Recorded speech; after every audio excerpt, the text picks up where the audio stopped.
Vamos a ir versículo por versículo, como hacer una homilía, y a lo largo del pasaje usted va a ver que hay varias exhortaciones. No obstante eso, de las varias exhortaciones que hay en este pasaje, yo tomé una para darle un título a esta intervención particular, y la exhortación que tomé fue la siguiente: compra oro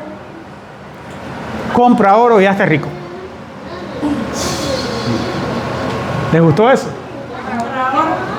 Sí, así se llama esta exhortación. ¿Y qué tú crees? ¿Que no está en la Biblia? Sí, sí está. Está en la Biblia. Entonces mi exhortación es: compra oro y hazte rico. ¿Ah? Si usted por alguna casualidad, eso no es lo que te dice el ego, en otras palabras, hijo. El ego, eso es lo que te dice el ego. Compra oro y hazte rico. Si usted compró algo de oro antes que comenzara el COVID, escuche, si usted compró algo de oro, un anillo, una cadena, un brazalete, lo que fuere, unos aretes, lo que usted haya comprado de oro previo a que comenzara el COVID, si lo compró en Amazon, por ejemplo, vaya y chequéelo otra vez, a ver cuánto vale. Si usted pagó 100, 200, 300, 400, 500, muy probablemente ahora cueste 1000, 1200. Porque ¿qué fue lo que pasó? Lo que pasó es que con la inflación el precio de todo aumentó, pero el oro es uno de los artículos que no son perecederos, y con oro se le da valor a la moneda. Entonces el oro, que es un metal precioso, si usted compró oro, cualquier cosa que haya comprado previo a que iniciara el COVID, y luego primero tuvimos el COVID, ahora tenemos la guerra, hubo más inflación, usted va a ver que el precio que pagó ahora se triplicó. Es decir, que lo que usted haya comprado de oro ahora vale 3 veces más. ¿Ah? Y nuestra exhortación de hoy es: compra oro y hazte rico. ¿Dónde está? Está en Apocalipsis. ¿Y quién ustedes creen que da esta exhortación? La da Jesús.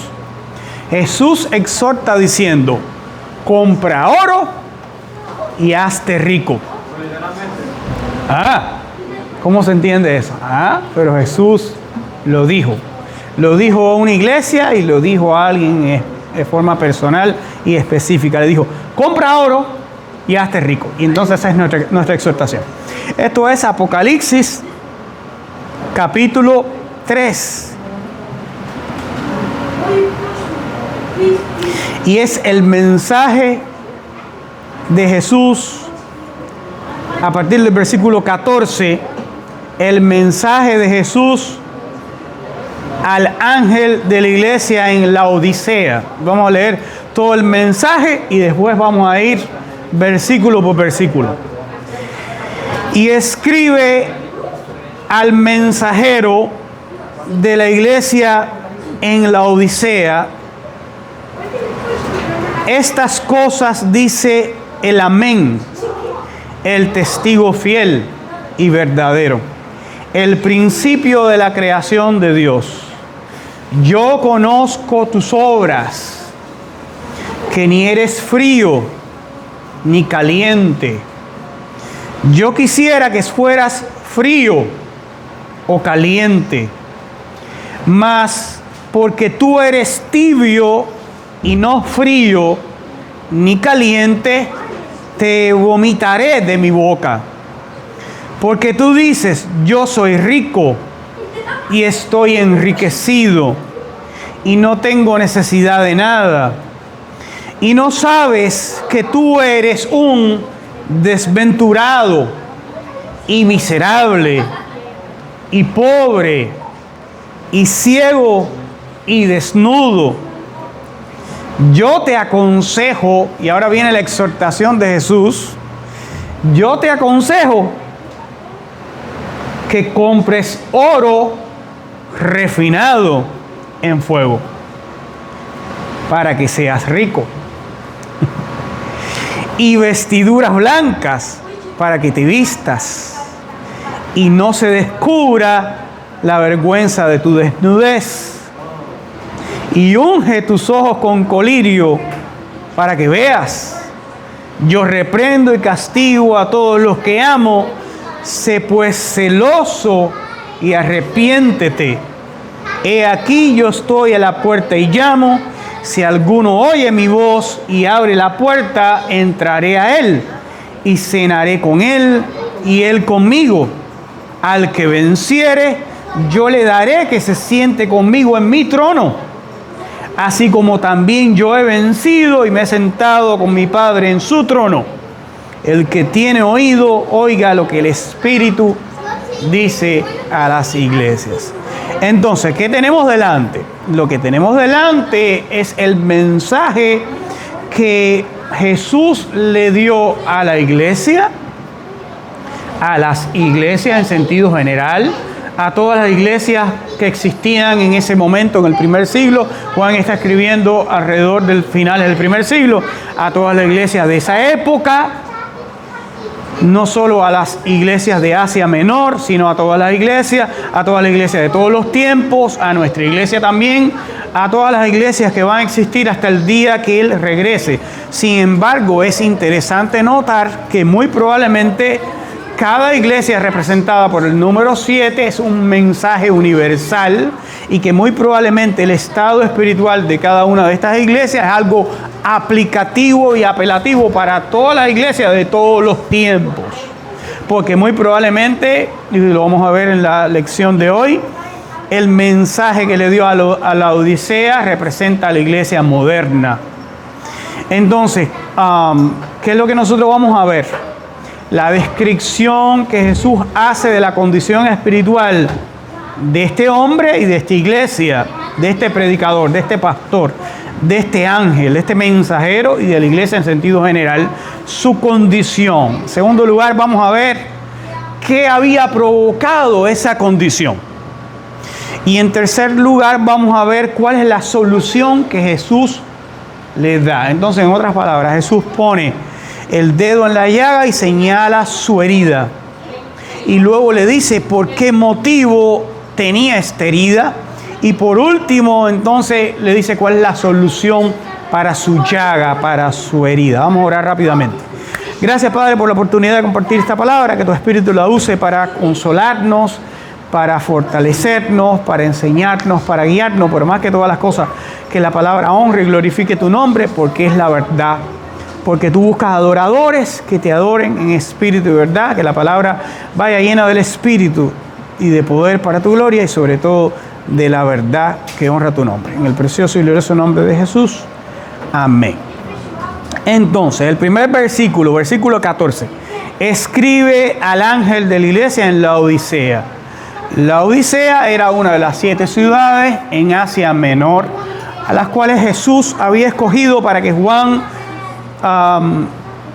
trajera el mensaje divino sobre la revelación de los eventos del fin.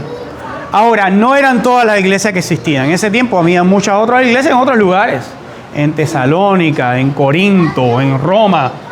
Dios escoge 7 iglesias en Asia Menor, muy probablemente, ¿por qué motivo? Bueno, en primer lugar, porque recuerden, Juan había establecido a Policarpo en Esmirna, una de las 7 iglesias. Policarpo había sido discípulo personal de Juan y lo habían ordenado a esa iglesia en Esmirna como el pastor de Esmirna.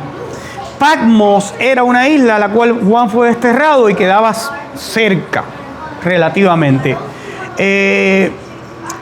Probablemente también porque estaba en una ruta comercial donde el mensaje se iba a expandir con facilidad.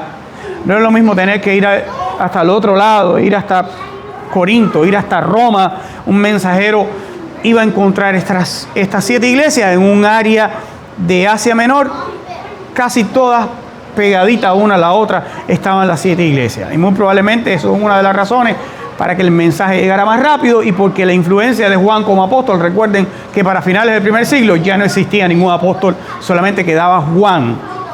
y la influencia de Juan, quien había trabajado con estas iglesias de Asia Menor, el mensaje dado por Jesús a las iglesias, pero no era solamente para esas 7 iglesias, sino para todas las iglesias de todos los tiempos. Ahora, hay otra razón que yo estaba visualizando que quizás otros no lo han visualizado. Y yo estaba mirando al mapa y estaba pensando por qué un mensaje a 7 iglesias focalizadas en cierta área de Asia Menor, hasta que entendí que Asia Menor hoy en día es Turquía. Pero las iglesias quedaban en la parte oeste de Turquía. Y yo inmediatamente recordé algo más que hay en Turquía. Y lo relacioné.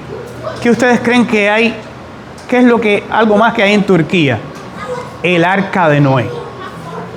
Solo que las iglesias están al oeste y el Arca de Noé está al este.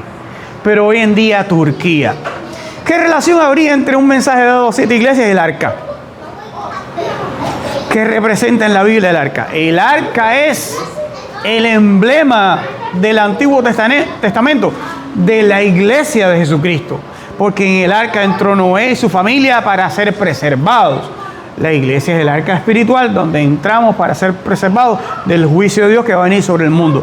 Y yo dije, muy probablemente, recuerden que Dios lo ve todo, Dios ve desde arriba y lo ve todo. Cuando usted mira el mapa y usted puede visualizar que el arca está a la derecha, y las 7 iglesias a la izquierda, el arca a la derecha, las 7 iglesias a la izquierda. Usted puede visualizar los brazos de Jesús abiertos, mostrando a la iglesia su inmenso amor por el mundo. No es casualidad. En la Biblia no hay nada por casualidad. Dios no hace las cosas para que ocurran casualmente. Dios hace todo con detalles. Y yo pienso que muy probablemente Dios escogió estas 7 iglesias por todas esas razones, pero porque el arca estaba también en Turquía. El arca a la derecha, la iglesia a la izquierda, si usted está mirando al norte. Porque Noé dirigió el arca hacia el norte.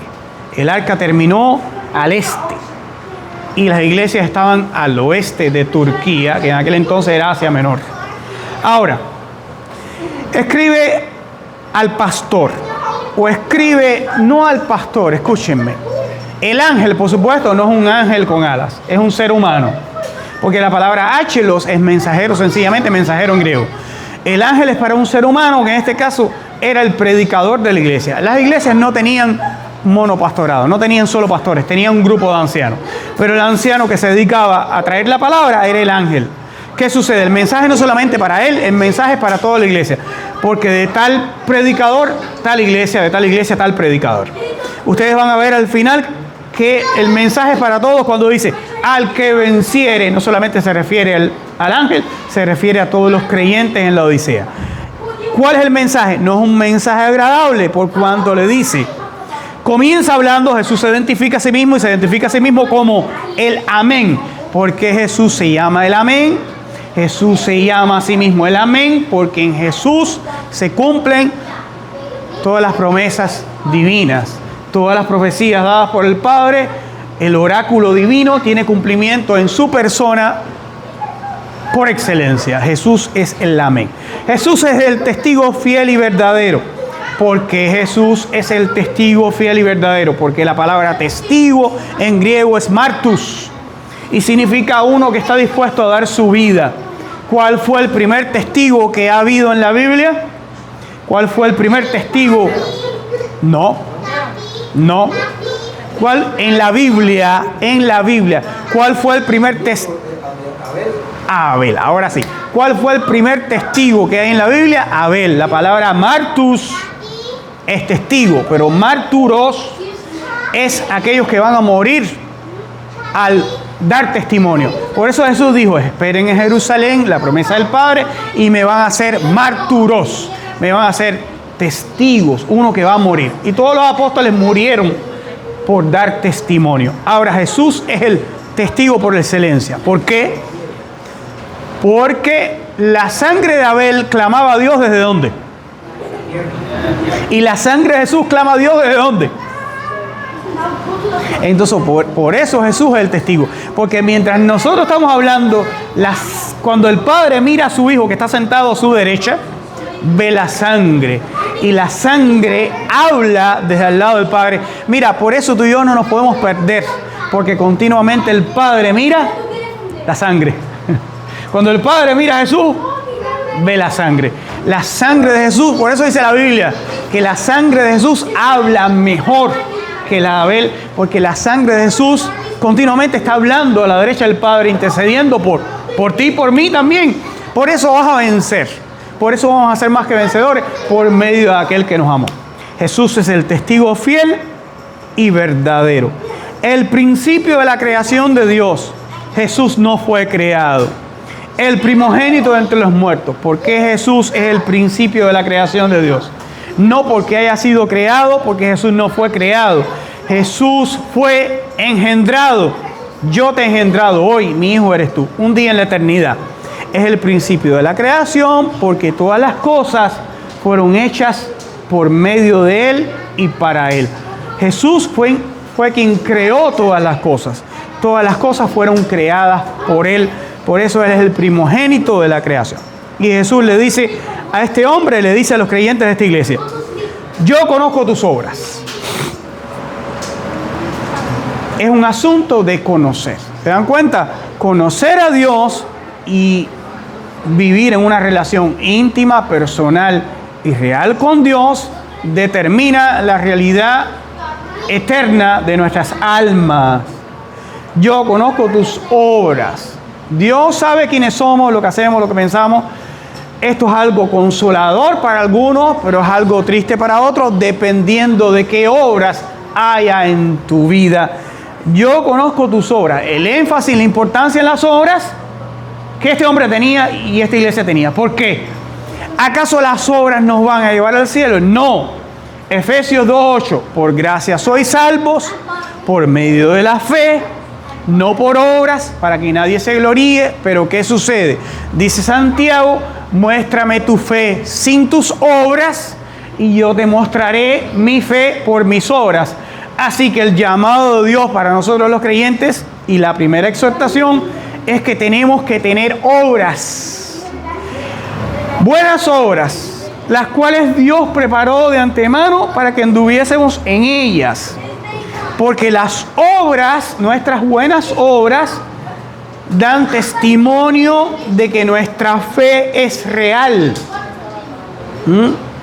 Entonces, Dios quiere que tú como creyente tengas obras en tu vida, buenas obras, que traigan gloria al nombre de Dios, que edifiquen el cuerpo de Cristo, que sean un instrumento de bendición para otros, que proclamen la luz de Dios, que den sabor a tu vida, a tu matrimonio, a tu familia, a tu iglesia, a la vida de otros, porque que den sabor, porque somos la sal de la tierra y la sal se usa para dar sabor. Tenemos que dar sabor, tenemos que tener obra dentro de nuestra casa, dentro de nuestra familia, dentro de nuestra iglesia, en el mundo donde vivimos. Dios nos mira y quiere encontrar en nosotros obras. Le dice Jesús al ángel de la iglesia en la Odisea: yo estoy mirando a tus obras. Dios mira a tu vida y a la mía. Y yo me pregunto, ¿le va a gustar lo que encuentre? Pregúntate tú mismo. Si Dios mira tu vida ahora mismo, Dios te escudriña, te pasa un escáner. Dios está mirando al ángel de la iglesia en la Odisea. ¿Y qué es lo que anda mirando? Sus obras. Porque las obras dan evidencia de la fe. Muéstrame tu fe por tus obras, porque la fe genuina se revela a través de las obras. Porque la fe sin obras es muerta. Por lo tanto, ¿qué tenemos que hacer nosotros los creyentes? Tenemos que aprender a dedicar nuestro tiempo, nuestra vida, nuestros recursos a tener obras. No para ganar la salvación, porque tú no te puedes ganar la salvación. La salvación tiene solamente un precio y fue pagado por Jesús. El precio más alto, no con oro ni con plata, sino con la sangre preciosa de nuestro Señor Jesucristo. Sí, pero el Padre quiere ver que tu fe es real y tú das a conocer una fe genuina a través de obras, acciones. Cuando tú usas quién tú eres y lo que tienes, tus recursos, tus habilidades, tus dones, tu tiempo, tu dinero, para hacer obras que demuestren la gloria de Dios en tu vida, para hacer sal y para hacer luz.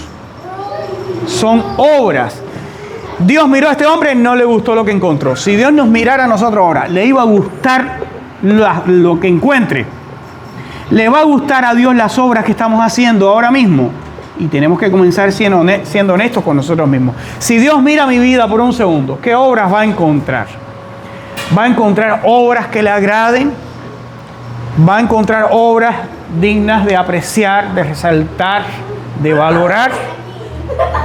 O tristemente nos va a pasar como a este predicador, a este pastor, a este mensajero, líder de la iglesia en la Odisea, que Dios no le gustó lo que encontró. ¿Cuáles eran sus obras? No eres frío ni caliente. Eres tibio. Y para usted poder entender a qué se refiere Jesús, tiene que entender la posición geográfica de la Odisea. La Odisea era una ciudad donde no había suministro de agua. La Odisea tenía una ciudad cercana que era Hierápolis, que hoy en día usted puede ir a Hierápolis y hay allí turismo de salud, porque hay fuentes de agua caliente donde usted puede ir y meterse en ellas para promover la salud, aguas calientes termales, y usted puede ir a aquel lugar en Turquía y hacer turismo de salud. Entonces tenía Hierápolis, donde habían fuentes de aguas termales, pero tenía también Colosa, donde había agua fría. Recibían agua de la montaña, la nieve se derretía. El agua que llegaba a Colosa, que eran las ciudades más cercanas de la Odisea, eran Colosa e Hierápolis. Hierápolis tenía agua caliente, y Colosa al sur tenía agua fría. El agua fría era útil porque calmaba la sed. El agua caliente era útil también porque para promover la salud. Si usted está cansado, usted quiere hacer un bañito con agua caliente o pone una tina, la llena de agua caliente, usted se recupera, se siente mejor. Estas aguas con minerales ayudaban a las personas que se metieran en estas aguas calientes, se recuperaran, ayudar a su salud. Y las aguas de Colosa eran frías y ayudaban a calmar la sed, traían un beneficio, había un resultado bueno. Pero ¿qué sucedía con la Odisea? No tenían suministro de agua y dependían de estas aguas de estos otros dos lugares. Sí, eran ricos, tenían tuberías, acueductos para que les llegara el agua. Pero ¿qué pasaba? Si el agua venía de Hierápolis, llegaba tibia, ¿verdad? Si el agua descendía de Colosa, llegaba tibia también. Porque de fría se calentaba y pasaba a tibia. Y de Hierápolis, de lo tan caliente que estaba, igualmente perdía calor y llegaba a tibia. ¿Qué sucede? El agua tibia no servía para nada. No te quita la sed. Y no es caliente para ayudarte con la salud. ¿Para qué se usaba el agua tibia en la antigüedad, desde los tiempos de los griegos? Para inducir el vómito. Entonces, para que tú entiendas de qué está hablando Jesús, como cuando nosotros hablábamos en la ocasión anterior de borraré tu nombre, y recordamos que en esta ciudad tenía un pergamino donde escribían el nombre de los ciudadanos. Cuando había un criminal, quitaban del pergamino su nombre. Tenemos que entender el contexto geográfico y el contexto cultural y el contexto histórico para entender qué es lo que Jesús está diciendo. Jesús está usando el contexto geográfico para que ellos entiendan el mensaje espiritual que Él quiere que visualicen. Y el agua tibia para ellos era bien conocido. ¿Qué representaba? Se usaba el agua tibia por los médicos de la época para inducir el vómito. Por eso le dice, tú no eres ni frío como el agua de Colosa, ni eres caliente como el agua de Hierápolis. Eres tibio, que solamente me sirve a mí para vomitar, agua que me induce vómito. Ahora, espiritual, ya entendimos qué significa en el contexto geográfico, pero ¿qué significa espiritualmente que este hombre, este predicador? Hay muchos predicadores tibios ahora mismo, hay muchos creyentes tibios, hay muchas iglesias tibias. ¿Qué significa espiritualmente que este hombre y esta iglesia eran tibios? Para entenderlo, primeramente tenemos que saber qué significa ser frío.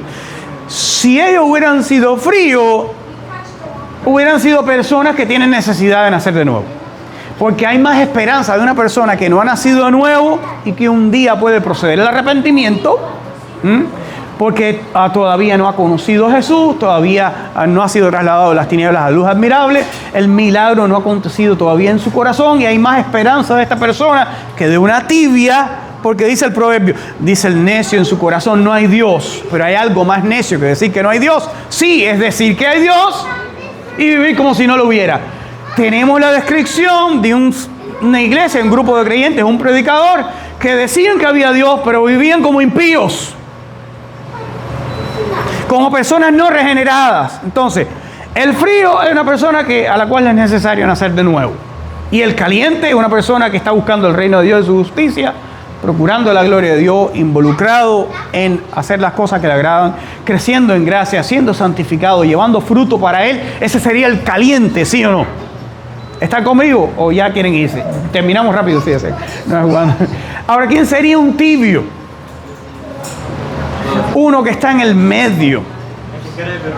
Uno que tiene, muy bien, Emanuel, muy bien por ti, uno que tiene un interés religioso en las cosas de Dios, que la relación que antes tenía con Dios se ha vuelto algo seco, vacío, un cascarón, algo monótono, que ya no hay anhelo de buscar el reino de Dios y su justicia, que el mundo lo ha absorbido, que ha caído en un lodazal y a pesar de que sea una oveja, está tan lleno de lodo, de pecado, que ya no se puede distinguir. Imagínense una oveja que va por el camino y un cerdo que va por el camino.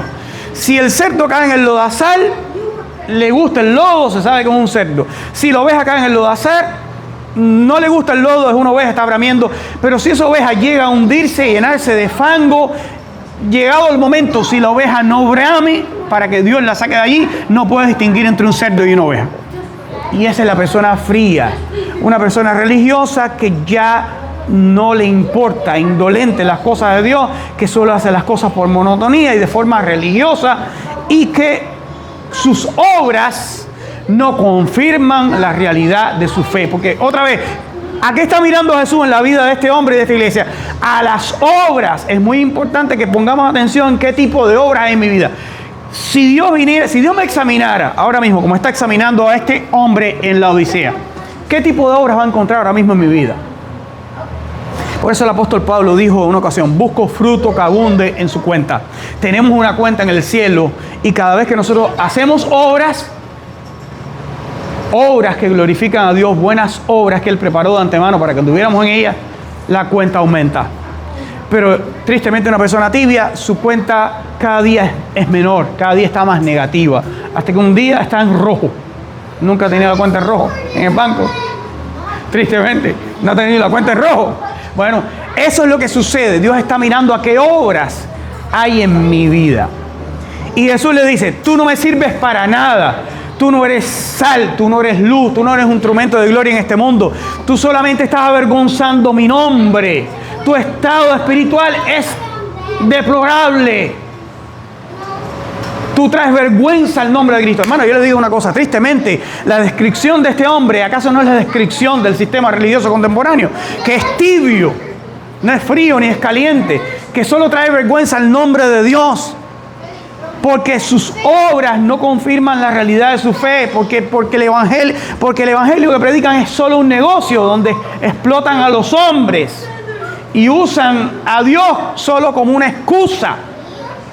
Eso es una descripción no solo de la iglesia en la Odisea y del predicador de la Odisea, es una descripción temporal del sistema religioso que nosotros conocemos tristemente, que de igual manera es tibio.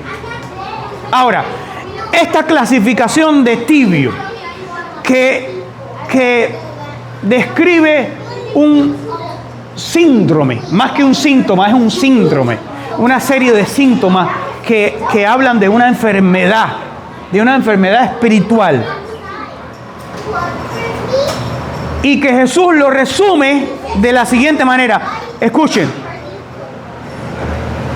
Jesús dice, eres un desventurado, miserable, pobre, ciego y desnudo. Que ser tibio, espiritualmente hablando, te pone en la posición de como Dios te ve, Dios te ve como un desventurado, miserable, pobre, ciego y desnudo. 5 adjetivos que describen una condición espiritual deplorable. Si este hombre llega al cielo, es por fuego y va a sufrir pérdida. ¿Y cómo este hombre llegó a esa condición? ¿Y cómo esta iglesia llegó a esa condición? ¿Y cómo la iglesia contemporánea llegó a esta condición que nosotros sabemos que está? Igual, desventurados, miserables, pobres, ciegos y desnudos. Dios mira desde arriba hacia abajo cómo ve la iglesia contemporánea. De igual manera, desventurada, miserable, pobres, ciega y desnuda. ¿Y por qué? Porque no tienen obras. Porque no tienen obras. Porque no son sal, porque no son luz, porque no hacen tesoros en el cielo y hacen tesoros en la tierra. Esa es la condición espiritual que podemos describir en este caso, dada esta circunstancia. A través de esta experiencia personal y una experiencia general del predicador y los creyentes de la Odisea. Y yo me pregunto, ¿qué los llevó a esta condición? Hemos descrito la condición. ¿Cómo es? Tibios. Que no sirven para nada, que no traen gloria al nombre de Dios, que no producen un bien espiritual, que no dan sabor, que son tinieblas, que no alumbran cuando debiéramos ser un testimonio. Porque escuchen, la luz tiene que comenzar. Jesús dijo que encendemos una luz y ¿dónde la ponemos?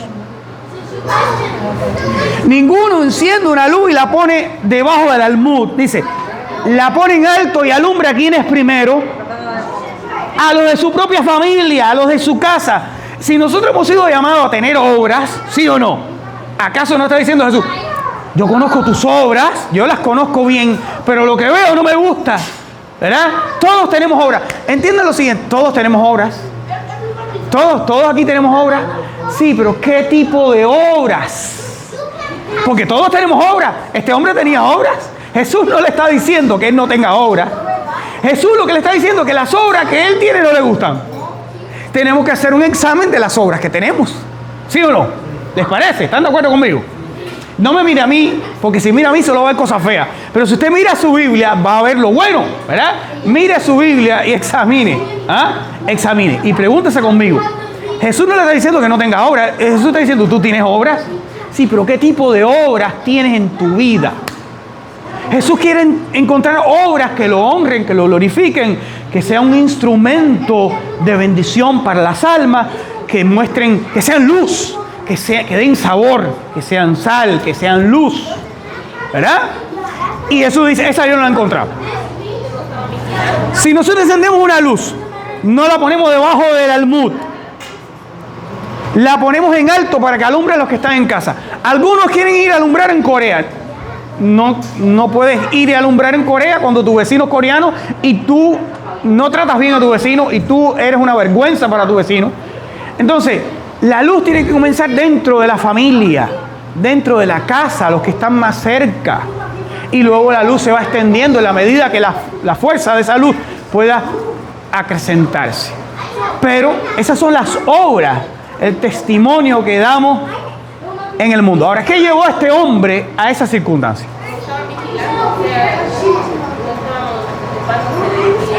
¿Perdón? No se estaban ocupando de vigilar por sus almas y de vigilar por la gloria de Dios a través de sus obras. ¿Qué llevó a este hombre a esas circunstancias? Porque ya conocemos que su estado espiritual es deprimente. De tal manera que Jesús lo describe diciendo, eres desventurado, eres un miserable, eres pobre espiritualmente hablando, eres muy pobre, estás ciego y no ves, y encima de eso estás en cuero. En otras palabras, estás como Adán en el Edén, quien se escondió porque estaba en cueros y no quería que Dios lo viera desnudo, lo viera sin ropa. ¿Y qué fue lo que hizo Dios para cubrirlo? Tuvo que sacrificar un cordero y vestirlo con las pieles y derramar la primera sangre que apuntaba a Cristo.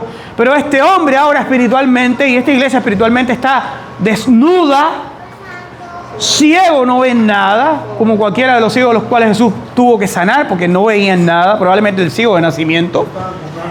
Pobre, porque espiritualmente a los ojos de Dios eres pobre y eres un miserable y no tienes ninguna buena, lo que tu futuro te depara no es bueno. ¿Y por qué no es bueno? Porque tu condición espiritual te va a llevar a una circunstancia cada vez peor. Y otra vez me pregunto, para pasar al segundo punto, ¿qué lo llevó a esa condición? Pensaba que era rico, estaba cómodo. Muy bien. Excelente exégesis. Lo que lo llevó a esa condición fue el Evangelio de la Prosperidad. El Evangelio de la Prosperidad no es algo moderno. No surgió con Oral Roberts. ¿Ustedes saben con quién surgió el Evangelio de la Prosperidad? Cuando el diablo le dijo a Jesús, le mostró los reinos del mundo y la gloria de ellos, y le dijo, todo esto te daré si postrado me adorares. ¿Qué está pasando con este hombre y esta iglesia? Ahora han estado postrados adorando al diablo para que le dé lo que le dijo que le daría a Jesús, lo que le prometió. Y esta es la realidad que describe la condición espiritual de un sistema donde hay millones de almas arrastrados en el mismo. Este hombre, escuchen, porque tú dices, yo soy rico, yo estoy enriquecido y no tengo necesidad de nada, y si no tengo necesidad de nada, de nadie tampoco. El oro y la plata me dan a mí el poder que yo necesito para no necesitar a nadie en mi vida. No necesito a nadie, no necesito nada, porque soy rico. En otras palabras, estas personas habían puesto el énfasis en adorar a mamonas. Ya habían dejado de adorar a Jesús, ahora estaban adorando a mamona. Yo le voy a decir a ustedes una cosa, hay cientos de iglesias, hay millones de creyentes, hay miles de predicadores, ahora mismo en la misma condición espiritual de este predicador en la Odisea y de esta iglesia en la Odisea, adorando a mamona, porque van tras las riquezas, tener y ser y alcanzar, no tener necesidad de nada, estar enriquecido y poderoso en el mundo, donde yo no necesite de nadie ni de nada, ni siquiera de Dios, para yo determinar mi propio camino, mi propio futuro, yo ser el Señor de mi vida. Eso es lo que te propone el ego. Ese es el apelativo del ego, que tú tengas control de tu vida, que tú puedas tomar decisiones porque tú tienes el poder y la capacidad de hacer y de controlar y vivir como te dé la gana. Eso es lo que te ofrece el diablo. Y se lo ofreció a Jesús cuando le dijo, le mostró los reinos del mundo y la gloria de ellos. Y el ego y el pecado y el corazón engañoso y perverso y este mundo y esta carne hacen lo mismo. Cada día te están mostrando el mundo y la gloria de ellos. Tú te levantas por la mañana, coges el teléfono, entras a Facebook y ves al vecino que se compró el Lamborghini y ya se lo compró el Lamborghini, la casa con 30 cuartos y lo bien que le va y el bote de sus sueños. Y que ha cumplido todos los planes de su corazón con creces, y tú te sientes como Asaf. Ya me están mirando el reloj. Te sientes como Asaf. ¿Cómo se sintió Asaf en el Salmo 73? Dice, tuve envidia. Tú no quieres, si no queremos que el ego sea tan apelativo para nosotros, nosotros mismos estamos alimentando nuestro pecado. Porque ¿cómo le apareció la envidia en el corazón de Asaf? Y recuerden, Asaf era un hombre piadoso. Asaf era un hombre que amaba a Dios. Asaf era un sacerdote. Muy bien, gracias a mi esposa que ya lo dijo. Asaf era un ejemplo de piedad No hay hombre, por fuerte, firme, que esté en Cristo, piadoso que sea, que no pueda ser afectado por la misma realidad, sobre todo si tenemos problemas en esta área. Que el pecado use el ego, que el pecado usa el corazón engañoso y perverso para hacer un apelativo constante para el evangelio de la prosperidad. El mismo evangelio que el diablo le propuso a Jesús, porque el primero que propuso e introdujo el evangelio de la prosperidad fue el diablo. Le dijo a Jesús: todo esto te daré si postrado me adorare. Hay millones de almas ahora postrados adorando al diablo, y Jesús dijo: no se puede servir a Dios y a mamonas. Sí, porque tú le dices la riqueza, pero eso es una mala traducción. Ahí no dice riqueza, ahí usan un término arameo que no se podía traducir, tenía que ser transliterado. ¿Por qué? Porque es como Abba. Abba es un término que no se puede traducir porque es arameo. Si tú estás traduciendo un idioma a otro, interviene en un tercer idioma, tú no traduces, tú transliteras. Es decir, que algunas Biblias lo tienen correcto y dicen: no pueden servir a Dios a mamonas. Mamonas es un término arameo. Cuando interviene un tercer idioma en una traducción, tú no traduces, tú transliteras. ¿Qué decir? La Biblia correcta, ¿qué es lo que dice? No pueden servir a Dios y a mamonas. Como dice, por el cual clamamos Abba, Padre. Es una transliteración porque Abba es arameo, ¿verdad? Entonces, ¿quién era mamonas? Un principado en Babilonia. Porque el diablo tiene príncipes. Hay príncipes infernales que rigen este mundo. Cada imperio tiene asignado un principado. Arqué, en griego. Un jefe. Uno de los primeros creados que trabajan con el diablo. Babilonia tenía uno asignado, Mamonas. Y Mamonas era un principado en Babilonia. Cada principado, este país, como es un imperio, tiene un principado asignado. Yo no sé cuál es, pero no dudes que sea Mamonas. Ahora, adorar a Mamonas es el énfasis que ha puesto el diablo en que la iglesia moderna renuncia al evangelio verdadero por adorar un evangelio que pone el enfoque en ¿qué? ¿Qué dice este hombre? Yo soy rico, estoy enriquecido, no tengo necesidad de nada. Ese es el enfoque. Y Jesús dijo: no se puede servir a Dios y a mamonas. Algunas Biblias van a decir riqueza porque es una mala traducción, pero mamonas es el principado al cual adoran millones de almas ahora mismo, tristemente, y fue lo que el diablo dijo a Jesús: todo esto te daré si postrado me adorares. Esa manera de pensar, de creer y ser, de procurar en la vida y de enfocar tu camino en este mundo, fue lo que llevó a este hombre, a esta iglesia, a una condición espiritual tan degradante que Jesús le llamó desventurado, miserable, pobre, ciego y desnudo. Tristemente hay millones de iglesias, miles de iglesias, millones de cristianos en la misma condición espiritual. ¿Por qué? Porque no sirven a Dios, sirven a mamonas. Son sus esclavos. Porque el evangelio de Cristo, como es el evangelio de Cristo, es un evangelio de piedad y contentamiento, de conformarse a las palabras de Dios, de vivir una vida piadosa, de vivir una vida conforme. ¿Qué dice la Escritura? Así que teniendo sustento y abrigo, econtes de diatrofas kai esquepasmata arqueofontas jutois. Así que teniendo, yo no estoy hablando en lenguas, es la Biblia, solo que en griego. Así que teniendo sustento y abrigo, estemos contentos con esto. Diatrofas es que comer. Esquepasmata, esquepasma es un techo sobre tu cabeza. Dice la Biblia: así que teniendo diatrofas kai esquepasmata, que comer y un techo sobre tu cabeza, estemos contentos con esto, porque nada hemos traído a este mundo y sin duda nada podremos sacar, y los que quieren enriquecerse caen.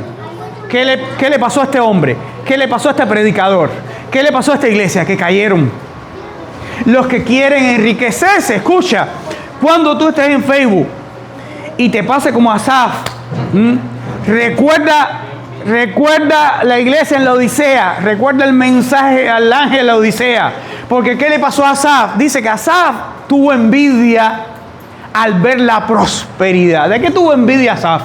de la prosperidad. En otras palabras, Asaf está diciendo, yo tuve envidia, yo quería tener el mismo carrón que ellos, bueno, vamos a llevarlo a la época. Yo quería tener los mismos camellos, yo quería tener los mismos viñedos, yo quería tener la misma cantidad de ovejas, yo quería tener el mismo caserón. Eso es envidia. Entonces, ¿qué sucede? Que cuando tú te conectas con el mundo, nos conectamos al mundo desde que nos levantamos. ¿Sí o no? Coges tu cajita en la mano, tu cajita diabólica, la coges en la mano y te conectas al mundo. Vas a Facebook, vas a Twitter y ahí ves. No tienes que ir por downtown. Ahí estás viendo lo que compró tu vecino, cuánto tiene, cuánto hizo, cuán bien le va. ¿Y qué sucede? ¿Qué dice Asaf? ¿Cuándo le vino la envidia al corazón de Asaf? Dice Asaf, al ponerme a ver, ¿qué cosa? La prosperidad de los impíos. Y cuando tú te conectas a ver cuánto los impíos han prosperado, el corazón engañoso y perverso que está en nosotros, el viejo hombre que está viciado y el pecado que nos asedia, que tristemente son parte de nosotros, tú lo estás alimentando. Y cuando tú lo estás alimentando, entonces después nos quejamos, porque el ego me quiere consumir. Claro, porque tú lo alimentas. Dios quiere que tú mires el rostro de Jesús. Dios quiere que tú te enfoques en su reino. Dios quiere que tú hagas un recordatorio constante de en qué consiste el Evangelio de Cristo. Opuesto a este Evangelio de mamonas, ¿en qué consiste el Evangelio de Cristo?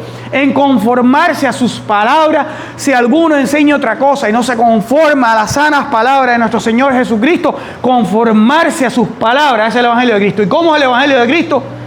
Así que teniendo sustento y abrigo, estemos contentos con esto, porque nada hemos traído a este mundo y sin duda nada podremos sacar. Y los que quieren enriquecerse, ¿quiénes son? Estos de los cuales estamos dando la exhortación, eran los que querían enriquecerse.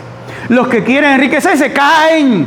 Por eso hay miles de iglesias y predicadores y pastores y creyentes que están hundidos en la perdición, porque aman a Mamona, porque aman este mundo, porque van tras la riqueza, porque no se puede servir a Dios y a Mamona. Los que quieren enriquecerse caen en tentación y lazo, están atrapados por su pecado, por su codicia, por la envidia que surge en el corazón, que a cualquiera le puede pasar, como le pasó a Asaf. Tuvo envidia de la prosperidad de los pecadores y estos quedaron atrapados en destrucción y perdición. Destrucción y perdición que finalmente lleva al infierno.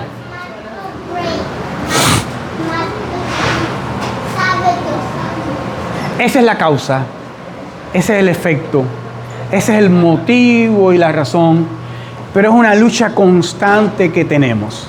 A ver, ¿quién no tiene lucha constante con su corazón engañoso y perverso? Levante la mano.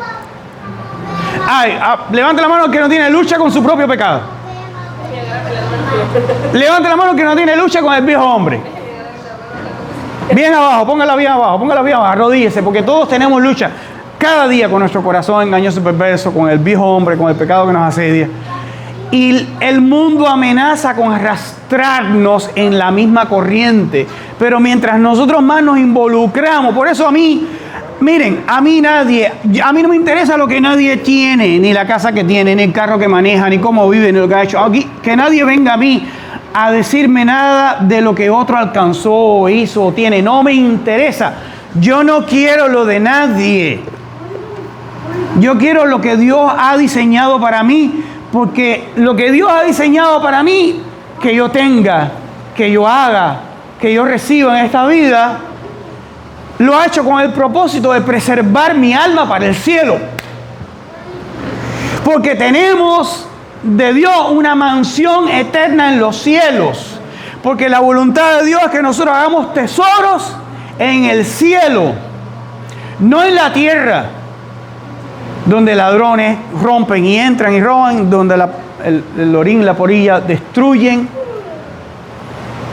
Porque por cada tesoro que tengamos en la tierra hay implicaciones eternas para nuestra alma, porque nosotros, nuestro diseño, nuestra vida, aquellos que somos, que vamos a recibir, que no vamos a recibir. Por eso usted hace mucho bien diciéndole a Dios cada mañana: gracias, Padre. Comience su día de mañana, porque ya hoy el día ya va por la 1 de la tarde. Comience su lunes de mañana, su oración matutina, su tiempo devocional, si lo tiene, espero que lo tenga, y le diga a Dios: gracias. Gracias por quién soy. Yo no quiero ser nadie más. Yo no quiero ser Brad Pitt. Oye, Brad Pitt, yo no quiero ser Brad Pitt. Brad Pitt tiene su propio diseño. Yo quiero ser yo, quien yo soy, con Molusco, con lo que me ha dado. Si es poco o mucho. Yo no quiero tenerlo de nadie. Yo no quiero lo que tengo yo. Lo que Dios me dio. A mí no me interesa quién se compró una casa, quién se compró un carro, ni quién logró con creces los antojos de su corazón, porque yo estoy dentro de un diseño de gloria. Yo estoy caminando hacia arriba, yo estoy persiguiendo un evangelio como ha sido revelado, un evangelio que me enseña a mí que el evangelio de Cristo es de piedad y de contentamiento. Estar conforme y contento, agradecido, eso, aftarqueía, es el término griego. Estar conforme, satisfecho y contento. Uno de los pocos términos que usted ve que tiene 3 palabras que lo define. Aftarqués, aftarqueía, contentamiento. Estar conforme, satisfecho y contento con lo que Dios te ha dado. ¡Qué tremendo desafío! ¡Qué tremendo desafío! A ver, levante la mano el que no tiene este desafío. Seamos honestos. ¿Acaso no tenemos un desafío cada día con aprender a estar contentos, satisfechos, conformes y contentos con quienes somos, con lo que tenemos, con lo que nos ha sido dado? Por eso, en ocasiones, por su gracia, yo le digo, Padre, gracias por quien soy. Y le digo, Padre, gracias por quien no soy. Padre, gracias por lo que tengo. Y Padre, gracias por lo que no tengo. Porque eso es lo que hace el pecado, y eso es lo que hace el mundo, lo que hace el diablo. Ustedes recuerdan a Juan, ya se me están cansando, y acá no nos queda mucho. Ustedes recuerdan a Juan, nos queda un punto nomás. Ustedes recuerdan a Juan el Bautista, vinieron a darle caritate. Oye, Juan, pero mira, que tu ministerio no prospera. Porque Juan, oye, es el día en que los predicadores y los pastores compiten para ver quién tiene el templo más grande, quién tiene el coro más grande, quién tiene una emisora de radio, un programa de radio, a quién le echan más en la ofrenda, cuántos diezmadores tiene, qué iglesia más grande tiene, qué lindos están los asientos. ¿Ven? Compiten por todo. Y los creyentes compiten también entre ellos por ver qué carro tú manejas, en qué casa tú vives, si cumples con creces los sueños, los antojos de tu corazón. Y el sistema contemporáneo que adora mamonas te pone en un escáner. ¿Acaso no tenemos a Dios escaneando a este hombre? Jesús está escaneando a este hombre y le dice, yo te conozco. ¿Cómo nos visualizará Dios cuando nos escanea? ¿Qué verá Dios en nosotros? Un pobre, desventurado, ciego, desnudo, que está en la misma condición porque está adorando a mamona. Eso es lo que cuando Dios escanea este mundo, eso es lo que ve. Iglesias, predicadores, creyentes, adorando a mamonas porque van tras un evangelio falso de la prosperidad. Eso es lo que está pasando aquí. Que quieren enriquecerse. Estos querían enriquecerse y finalmente lo lograron porque el diablo se los dio. A veces pensamos que ciertas bendiciones que recibimos en la vida es Dios bendiciendo. Ojo y mucho cuidado. Porque Dios no vino a satisfacer con creces los antojos de nuestro corazón. El reino de Dios no es comida ni bebida. Dios no vino aquí a hacer a nadie rico. Dios vino a salvarnos de nuestros pecados. He aquí el Cordero de Dios que quita el pecado del mundo. No es aquí el Cordero de Dios que te concede con creces los antojos de tu corazón, que te concede la casa de tu sueño, el carro de tu sueño, el bote de tu sueño, la esposa de tu sueño, los hijos de tu sueño. ¡Ay, qué lindo! No, es aquí el Cordero de Dios que quita el pecado del mundo. Dios no vino a salvarnos de nuestras circunstancias, Dios vino a salvarnos de nuestros pecados. Si no, pregúntale a Juan cuando estaba en la cárcel. ¿Eres tú el que habría de venir o esperaremos a otro? Porque mis circunstancias son otras. Estoy en la cárcel. Dios vino a salvarnos de nuestros pecados, no de nuestras circunstancias. Dios ha prometido en su inmenso amor y fidelidad por nosotros suplir nuestras necesidades. Y noten ustedes que este hombre dice, yo no tengo necesidad de nada. ¿Y acaso lo dice porque Dios tenga algún problema con nuestras necesidades? Para nada. Es más, hay una promesa en la Biblia donde Dios promete que va a suplir nuestras necesidades. De hecho, dice, mi Dios pues suplirá todo lo que necesitan. Ahora, yo sé que sus Biblias ahí, ¿y por qué estoy mencionando esta parte tan interesante? Porque este hombre precisamente dice, yo soy rico, yo confío en mis riquezas, mis recursos me dan la habilidad a mí para que yo no necesite a nadie ni a Dios. Yo me suplo mis propias necesidades, pero nosotros tenemos la promesa de Dios en la Escritura que dice, mi Dios pues suplirá lo que necesitan. Creyente, tú tienes alguna necesidad, mira a Dios porque Él ha prometido suplirte. Yo sé que tu Biblia dice, mi Dios pues suplirá lo que les falta, pero eso es una muy mala traducción, porque en el original el término que se usa es creían.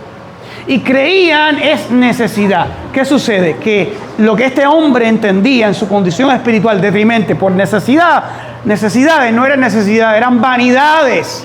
Y vanidades no es lo mismo que necesidades. ¿Lo quieres o lo necesitas? Una pregunta muy importante que debiéramos hacernos cada vez que vamos a Amazon o al mall o en busca de algo. ¿Lo quiero o lo necesito? Porque querer no es lo mismo que necesitar. Y en la Biblia dice, mi Dios pues suplirá todo lo que necesitan, creían.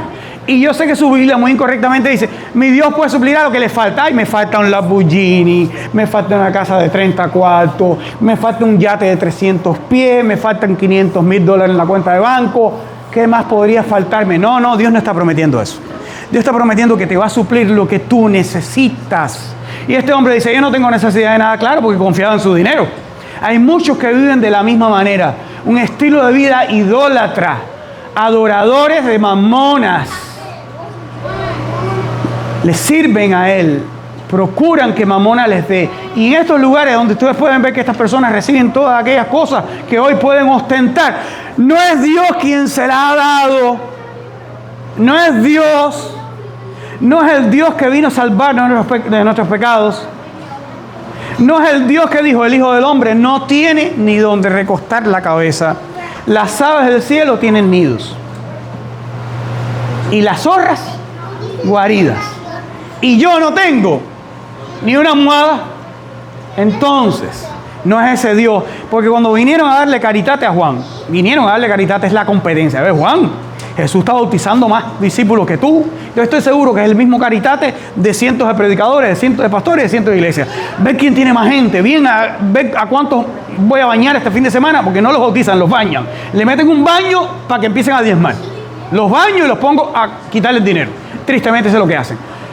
¿Qué es lo que sucede? Vinieron y le dijeron a Juan, oye, Jesús bautiza más discípulos que tú. Y Juan le dijo, yo le dije al principio que yo no era él. Yo no pretendo ser alguien que yo no soy. Juan está diciendo, Juan dijo, ninguno puede recibir nada si no le fuere dado arriba. ¿Para qué tú te afanas? ¿Para qué tú luchas? ¿Para qué tú procuras? Tú no vas a recibir en tu vida nada que no te sea dado arriba, porque Dios te ha puesto un diseño personal donde cada cosa que te da, o te quita, o no te da, bueno o malo, todas las cosas obran para el bien de tu alma. Panta, Sunergate, todo obra para bien. Panta, Sunergate es Agathon. Todas las cosas obran para el bien del alma, los que aman a Dios. Dios te ama tanto que desde la eternidad determinó todo lo que vas a recibir en tu vida, que sea bueno, oportuno, necesario, conveniente para preservar tu alma. ¿Qué está pasando con este hombre, con esta iglesia? Que han dejado el camino del Señor y ahora van por el camino de ¿quién? De Balaam. Ustedes saben en el Antiguo Testamento quién fue Balaam, el profeta que por dinero estaba dispuesto a maldecir a Israel y que una mula le tuvo que reprender y hablarle de parte de Dios porque un ángel se le apareció en el camino. Eso es necesario, que la misma mula le aparezca a cientos de predicadores, a cientos de pastores y a cientos de iglesias y le dé la misma lección, porque van por el camino de Balaam, un camino que lleva al infierno. Estas personas no conocen a Dios, tienen apariencia de piedad, creen un evangelio falso que no va a salvar el alma, porque un evangelio como este que adora a Mamona no salva el alma. Ya me quedan 5 minutos. Último punto. Ya vamos por 2 puntos. Me queda uno solo. Tenemos la descripción de su condición, tenemos el motivo por el cual ha llegado a esa condición. ¿Qué nos falta? La solución. Y Jesús le dice, mira, la solución para tu condición, yo te aconsejo que compres oro y te hagas rico. Que es el título de nuestra exhortación. Compra oro, yo te aconsejo que compres oro refinado, no cualquier oro, con muchos quilates. Con muchos quilates. Y te hagas rico. ¿Qué significa eso? Esto es una imagen que se puede visualizar desde el Antiguo Testamento. En el Antiguo Testamento, el tabernáculo, habían 3 metales usados. Rápidamente. ¿Cuáles eran? Bronce, plata y oro. ¿Qué representaba el bronce? La naturaleza humana. ¿Qué representaba la plata?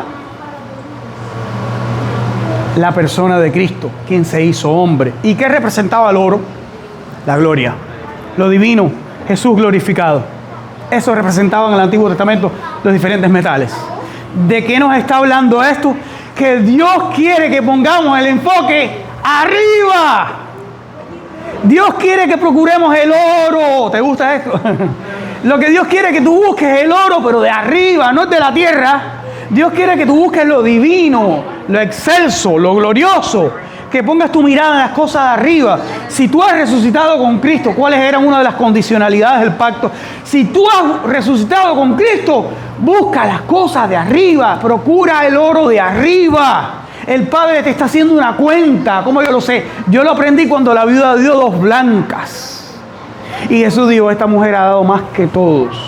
Cuando tú estás sembrando en esta vida, en este mundo, en la tierra, a través de buenas obras que glorifican a Dios, tú estás haciendo una cuenta en el cielo. Por eso Jesús dijo, háganse tesoros, ¿dónde? En el cielo. Jesús le está diciendo, mira, procura oro de muchos, ¿sabes qué significa refinado? Con muchos quilates. ¿Cuántos quilates puede tener el oro? 24. ¡Wow! Es casi polvo, es tan blandito que es polvo. Porque mientras más quilates tiene el oro, más blandito es. Porque el oro se solía hacer una aleación con bronce, con cobre, para darle cierta dureza. Antiguamente con cobre, hace muchos años. Por eso tenía un color más rojizo. Hoy en día con bronce, por eso es más amarillento. El cobre o el bronce le dan dureza. Si es de 24 casi no tiene ni bronce ni cobre. 18, 14, 10. Ya no hay más. Pero refinado habla de muchos quilates, muy puro. Ese oro que es para una cuenta en el cielo, donde Jesús quiere que tú hagas cuenta en el cielo. Cada vez que tú usas tu vida, tu dinero, tus recursos, tus dones, tus oportunidades que tú tienes en esta vida, que no son tuyas, son dadas por Dios, y tú las inviertes en el reino. Aquí es cuando yo te digo, siempre recoge, varón, siempre así que te da 1000. No, aquí es cuando yo no digo eso, porque tristemente eso es lo que hace el sistema religioso que adora mamonas. Pero Dios quiere que tú inviertas en su gloria, inviertas en su reino, inviertas en su cuerpo, inviertas en tus hermanos, tus recursos, porque son las buenas obras que Dios preparó de antemano para que anduviéramos en ellas. Tú estás haciendo entonces una cuenta en el cielo. No lo digo yo, lo dijo Jesús. ¿Quién dijo? Hagan tesoros en el cielo, no en la tierra. Este es el oro al cual se refiere Jesús. Es oro que apunta a lo divino. Oro refinado en fuego. Oro al cual le da valor el fuego. ¿Quién? El Espíritu Santo, que es el emblema, la figura representativa de lo que purifica. El Espíritu, Jesús le está diciendo en otras palabras, en un lenguaje paradójico. Le está diciendo, mira, el Espíritu Santo tiene que trabajar en tu vida para quitar toda la miseria que ahora mismo hay, porque el Espíritu, el fuego, va a poner tu enfoque en lo divino, en lo eterno, en las cosas de arriba, que representa el oro. Y Jesús le aconseja más diciendo, para que seas verdaderamente rico con riquezas eternas, las verdaderas riquezas que el Padre valora y lo que te hace verdaderamente rico. Porque cuando pensamos que somos ricos en esta vida, somos pobres a los ojos de Dios, somos desventurados, pobres, ciegos y desnudos. Sobre todo cuando no usamos lo que Dios nos ha dado como recursos para glorificarle y edificar su cuerpo, su iglesia. Te aconsejo que te vistas con vestiduras blancas.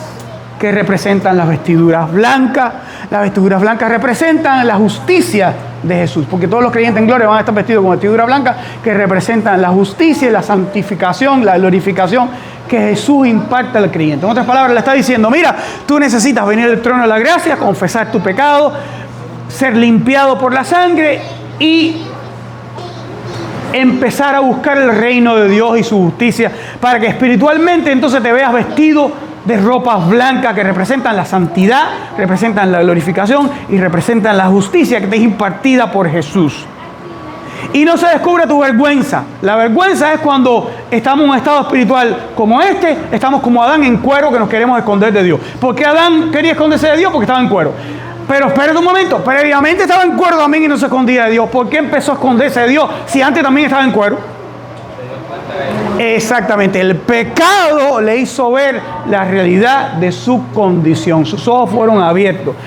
Jesús está mostrándole a ellos su pecado, está mostrándole su condición y está diciéndole, mire, ustedes necesitan ser vestidos con las pieles del Cordero de la justicia, Agnus Dei, el Cordero de Dios, con la justicia de Jesús, porque ahora mismo están en cuerpo.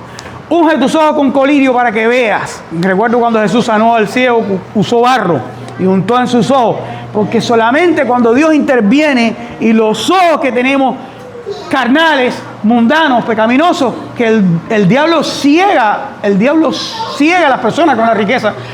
¿A cuántos predicadores, a cuántos pastores, a cuántas iglesias, a cuántos creyentes el diablo no ha cegado ya deslumbrándolo con las riquezas? Esta gente estaban ciegos porque las riquezas lo habían dejado ciego. Esa es la solución. Recibe mi castigo. Yo reprendo y castigo a todos los que amo. Sé pues celoso y arrepiéntete. Jesús le está diciendo, el Padre que ama disciplina. El Padre que ama reprende, castiga. Hay consecuencias por tu pecado. Yo estoy intentando preservar tu alma para la gloria. Tienes que ser celoso y arrepentirte. ¿Y qué significa celoso? Es que el fuego arda en ti. Celoson es un adjetivo. Celoson, metanoson, metanoeson. Celoson. Que el fuego arda en ti. En otras palabras, que el espíritu, to burn with zeal. Es celoson, es un adjetivo que describe. Jesús le está diciendo, mira, tú tienes que, para tú poder consumir ese estado de miseria, tú tienes que habitar en intimidad con el Espíritu, para que el Espíritu te contriste por tu pecado, recibas arrepentimiento genuino, real, vengas al trono de la gracia, seas perdonado, seas limpiado, vestido con ropas blancas y el Espíritu produzca celo en tu corazón. Si algo describe al cristianismo, yo sé que esto es pasado, me perdona, pero ya voy a terminar. Si algo describe al cristianismo moderno, contemporáneo, es que el estado espiritual de perdición en el que están ha quitado de su vida todo celo genuino. No hay celo por la palabra de Dios. Recuerden los discípulos que iban camino a Maús. Nos ardían nuestros corazones cuando nos había de escritura. El cristianismo moderno no ama la Biblia. No le interesa la Biblia, ni conocerla, ni amarla, ni guardarla, ni entenderla. No les interesa, no tienen celo por la Biblia, no tienen celo por vivir en intimidad y comunión con Dios, no tienen celo por procurar su presencia, no tienen celo por buscar el reino de Dios y su justicia, no tienen celo por vivir una vida que le honre y le glorifique, por enfocarse en el reino. Eso es celo, es que el fuego arde en mí. ¿Y cuál es el fuego? ¿Quién trae ese fuego a la vida del creyente? El Espíritu Santo. Cuando tú habitas en intimidad, comunión con el Espíritu Santo, el Espíritu te hace un hombre celoso. ¿Por qué Jesús le cayó a latigazo a los que estaban cambiando las monedas en el templo? El celo por el amor a tu casa me consume. Cuando hay un creyente que camina en el Espíritu, siente amor por la casa de Dios, amor por los creyentes que son parte del cuerpo. Él quiere ser un instrumento de bendición para ellos. Él quiere involucrarse, Él quiere servir, Él quiere usar lo que tiene. Quien es Él para la gloria de todo lo que Dios le ha dado, quiere invertirlo en el reino. Eso es celo. Eso no existe hoy. No hay celo. No hay celo por la gloria de Dios, no hay celo por su casa, no hay celo por el reino de Dios y su justicia, no hay celo por los creyentes que forman el cuerpo, no hay celo por que mi vida sea un sacrificio. ¿Y qué dice Romanos 12? Que presentemos nuestros cuerpos como un sacrificio vivo, santo y agradable a Dios. Eso es lo que significa celosen en griego, es arder con fuego, como un carbón. Dios no nos quiere como un carbón apagado en la casa. Dios no quiere un tico ardiendo, como cuando yo voy a hacer un barbecue de vez en cuando, que tengo un ventiladorcito, se lo pego a los capones para que se enciendan, porque necesito fuego. Ese aire, neuma, es el Espíritu Santo, que es el único que nos puede hacer arder como carbones y que nos produzca celo por las cosas de arriba. Porque si no tenemos celo por las cosas de arriba, ¿qué es lo que nos queda? La miseria de este mundo. Los mismos deseos de los ojos, deseo de la carne y vanagloria de la vida. Entiende que el cristiano solamente tiene dos opciones. O vive con celo procurando el oro de arriba, o vive hundido adorando mamonas en la búsqueda de lo mismo. Los deseos de los ojos, los deseos de la carne y la vanagloria de la vida, continuamente compitiendo, porque tristemente un cristianismo que compite entre ellos por todo, compitiendo, si no escuchen esa canción de Marcos Vidal, compitiendo para ver quién es más grande. Y Juan respondió y dijo, yo no estoy compitiendo con Jesús, ninguno puede recibir nada si le fuera de arriba, yo soy el amigo del esposo, yo sé bien quién yo soy y no quiero ser otro. ¿Ven? De eso se trata. Te aconsejo que seas celoso y te arrepientas. Metanoia es un cambio de mente que solamente puede producir Dios en nosotros. Nuestro pecado nos hace obcecados y cada día estamos más perdidos, más confundidos y cada día entendemos menos y tenemos menos voluntad para corregir nuestros caminos. He aquí yo estoy, ya termino, he aquí yo estoy a la puerta y llamo.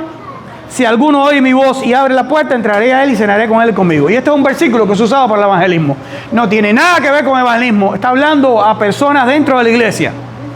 Es un versículo para reprender. Al que venciere yo le daré que se siente conmigo en mi trono. Así como también yo he vencido y me he sentado con mi Padre en su trono. El que tiene oídos para oír, oiga lo que el Espíritu dice a la iglesia. Y por último, no sé si lo notaste, pero el versículo 21 es una promesa. Al que venciere, en este caso, al que salieran de ese estado espiritual detrimente por causa del arrepentimiento y el celo que debemos tener. Ahora, el versículo 21, ¿qué te recuerda? Al que venciere es una promesa. Al que le venciere, yo le daré que se siente conmigo en mi trono. ¿Recuerdas la madre de los hijos de Zebedeo? ¿Qué le pidió a Jesús? ¿Y qué le dijo a Jesús? No sabe lo que estás pidiendo. Le dijo varias cosas. Le dijo, no sabe lo que estás pidiendo. Eso solamente puede concederlo el Padre. Pero ese era Jesús en la tierra. Ya este Jesús glorificado a la derecha del Padre está prometiendo algo que Él sabe que puede prometer con plena autoridad, porque agradó a Dios que en Él habitara toda la plenitud de la condición de Dios. Pero noten que ustedes que lo que antes le había dicho a los hijos de Zebedeo, no saben lo que están pidiendo. Yo no puedo darlo solamente al Padre, ¿verdad? Puedes tomar de la copa que yo voy a tomar, puedes ser bautizado, y de hecho tomaron de la copa y fueron bautizados con el bautismo del Espíritu y luego a través de la muerte siendo testigos. Pero ahora Jesús sí está prometiendo que al que venciere, ¡wow! ¡Qué privilegio! ¡Qué privilegio! Sentarse con Jesús en su trono. Bueno, ahí lo dejo, hermano. Espero que la palabra de Dios, me perdona por los minutos que me pasé, espero que la palabra de Dios te haya exhortado, te haya alentado, te haya enfocado, sobre todo que traiga mucha gloria al nombre de Dios, porque es la verdad, y que hoy podamos corregir nuestros caminos. Vamos a decirle a Dios, Señor, crea en mí celo por tu nombre, por la gloria de tu nombre, celo por tu reino y su justicia, celo por vivir para tu gloria, celo por buscar las cosas de arriba. Crea en mí el arrepentimiento necesario para yo.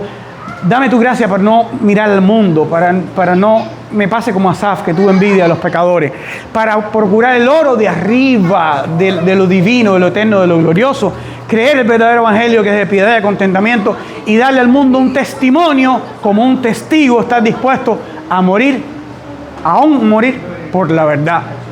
Amén. Vamos a orar. Te damos gracias por tu inmensa misericordia, por tu inmenso amor. Todo lo que tenemos y lo que somos te lo debemos a ti. Tus misericordias, Señor, son fieles y son eternas. La Escritura le llama las misericordias fieles de David. Tenemos una mansión eterna en los cielos, tenemos una herencia incorruptible, inmarcesible. Tenemos tesoros que tú has acumulado en el cielo por nosotros de gozo, de paz, de comunión, de santificación, de vida. Señor, somos partícipes de un reino inconmovible. Gracias, Jesús. Mientras peregrinamos en este mundo, sálvanos de nuestro propio corazón engañoso y perverso, el ego continuamente, el mundo que quiere arrastrarnos, con las vanidades, a la voz del enemigo que viene a prometernos, todo esto te daré si postrado me adorares. Sálvanos de mamona, sálvanos, Señor, de nosotros mismos. No nos dejes ser arrastrados por el ego. Te damos gracias por lo que tenemos de forma personal. Te damos gracias por quien somos. Te damos gracias por lo que no tenemos. Te damos gracias por quien no somos. Te damos gracias por lo bueno. Te damos gracias por lo malo. Te damos gracias por lo mucho. Te damos gracias por lo poco. Gracias, Señor, en el precioso y glorioso nombre glorioso de Jesús. Cumple en nosotros tu propósito y tu voluntad. Glorifícate en nuestras vidas. En el precioso y glorioso nombre de Jesús. Amén.